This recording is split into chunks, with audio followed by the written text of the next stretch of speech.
Hello, beautiful souls, and welcome to Celebrity Natal Charts. Today we are looking at the natal chart of Lin-Manuel Miranda from New York City, New York, United States, January 16th, 1980.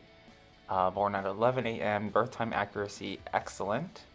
He is the Capricorn rising Aries. So just honorable mention Capricorn rising Aries is Benjamin Franklin, because he was my other choice. It was really hard to find celebrity Capricorn rising Aries. Selection was limited, but Lin-Manuel Miranda, born January 16th, 1980, is an American actor, composer, writer, playwright, lyricist, liberalist, and rapper. Miranda wrote the musical and lyrics for the musical In the Heights, which opened Broadway at the Richard Rodgers Theater, March 2008. Miranda's written work for the show earned him numerous accolades, including the 2008 Tony Award for Best Original Score and the 2009 Grammy Award for Best Musical Theater Album. Further, Miranda's performance and the show's lead role in Usanavi earned him a nomination for the Tony Award for Best Actor in a Musical.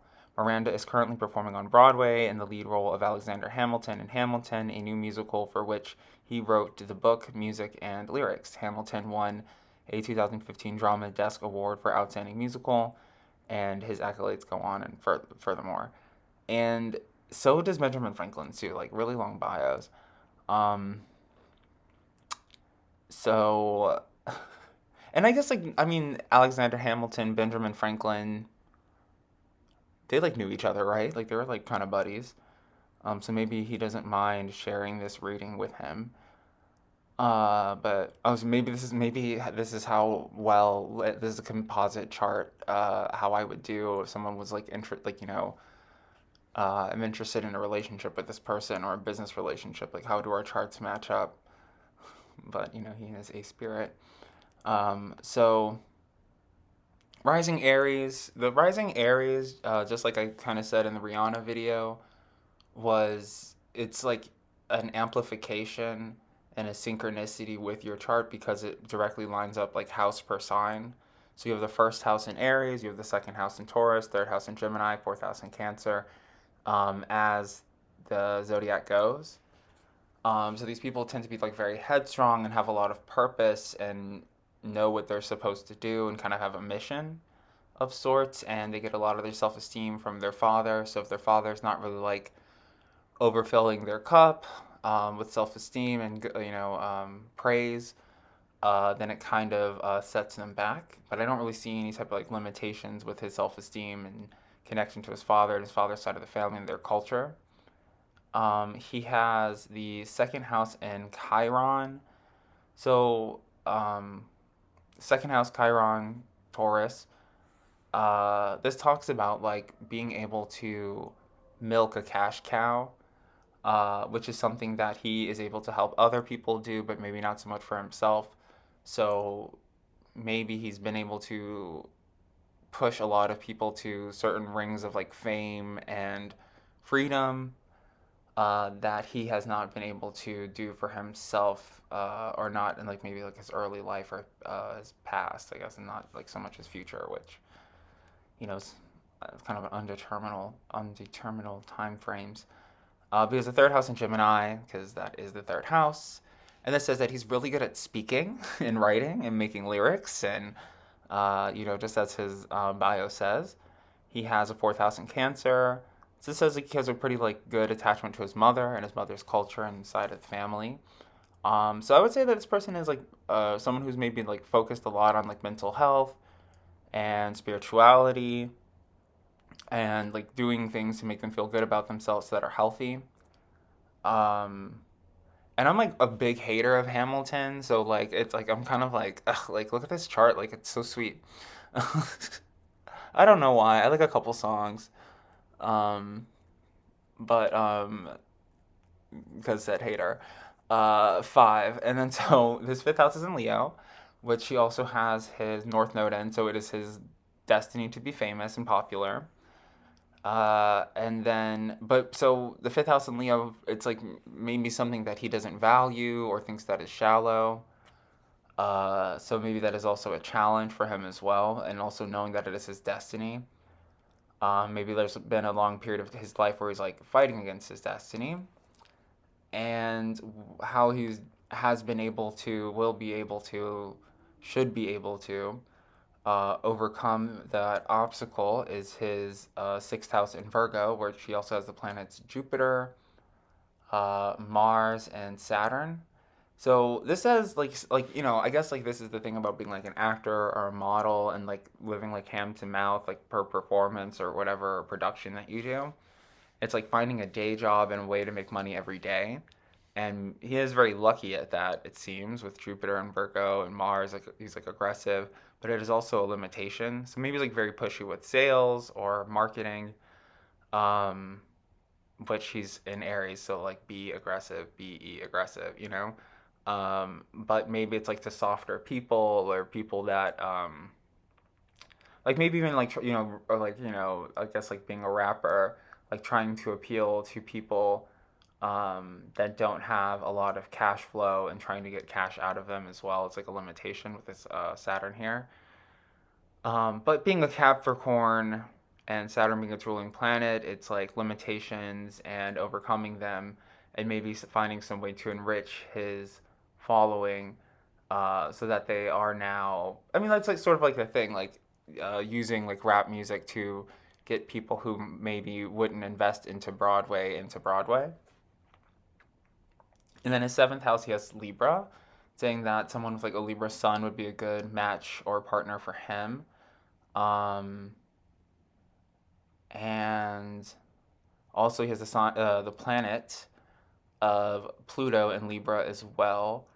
So I guess he's like a maybe like a fear of a partner changing him and not allowing him to have the independence that he wants, as he is a Aries. But maybe there are certain changes that he has to make about his life.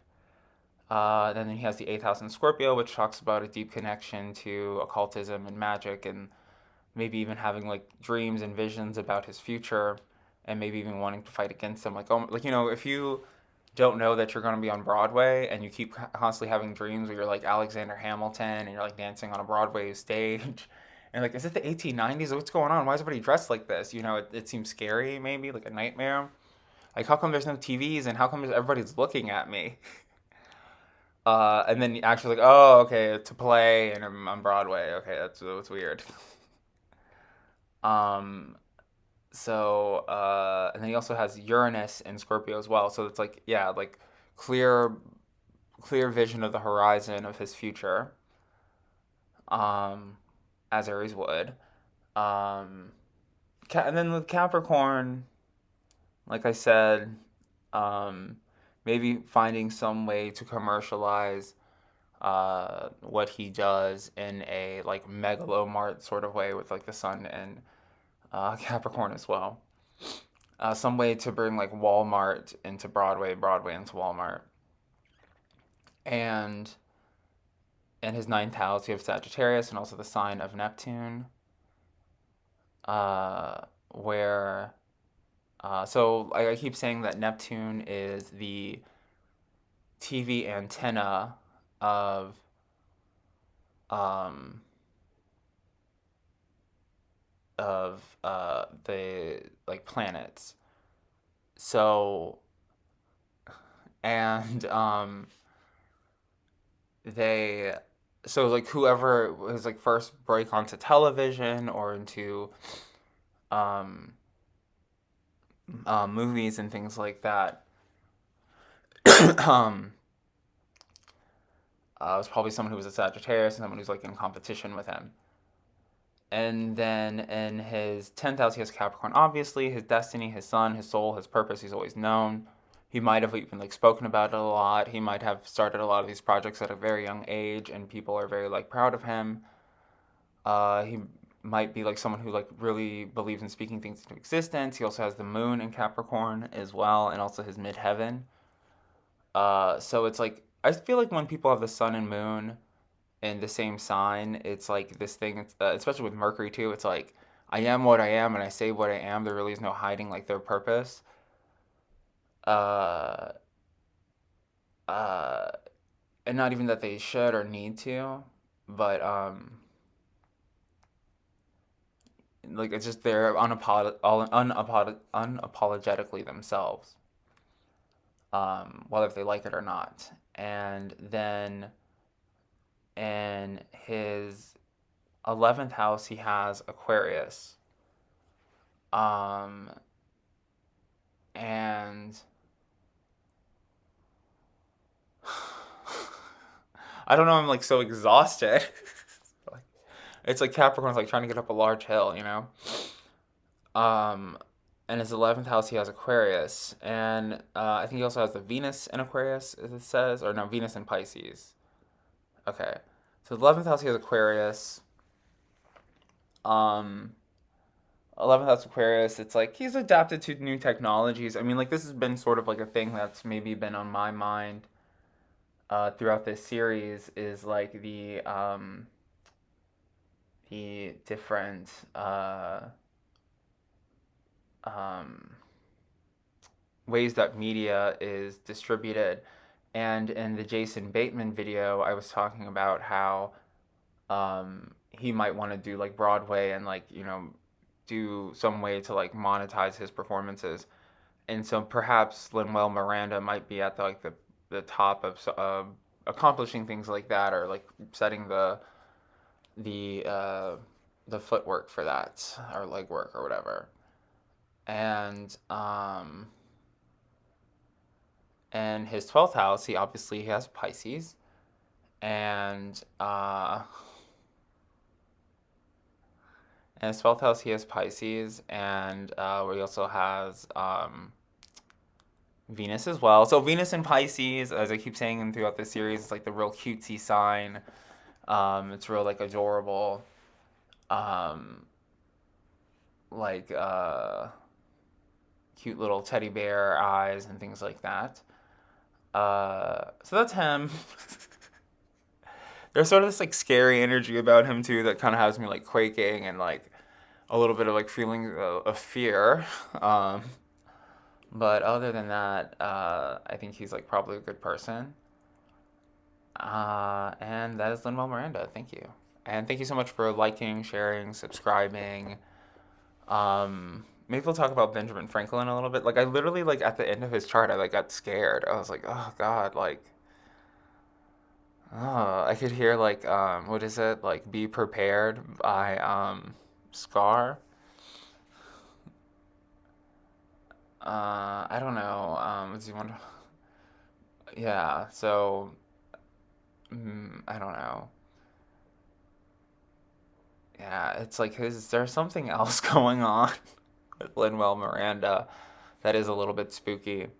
Um, so I don't know how I feel. It's like intuitively. So like I was saying like doing these like chart readings. Like there's certain chart readings that I'm like really excited about. There's ones that like I'm sort of bored of, and like this one just like I was like, yeah, it's supercharged, like things are good, and then just like over like towards his 10th house and his ninth house, I just kind of got like scared. Um, so I don't know, scary, spooky. It's like something scary going on in his life. I mean, 16 is like the tower, so like when I started this video, I was like, oh, 16, like, oh no. I was like, I don't even want to do this chart. And it's like also like the Elizabeth Olsen one, because I think like her birthday is like September 16th. And I was like, well, nothing happened to me when I did that video, so I think I should be fine. But it just like, I was already just kind of like, oh man, like, but I can't be afraid of numbers, you know what I mean? Your whole life. So that has been Lin-Manuel Miranda. Thank you so much for liking, sharing, and subscribing, and sharing this with your favorite Capricorn, rising Aries, and just like as a shady, awful way to say that they're scary.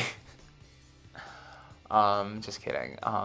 Like I said, thank you, and I'll see you in my next video. Bye.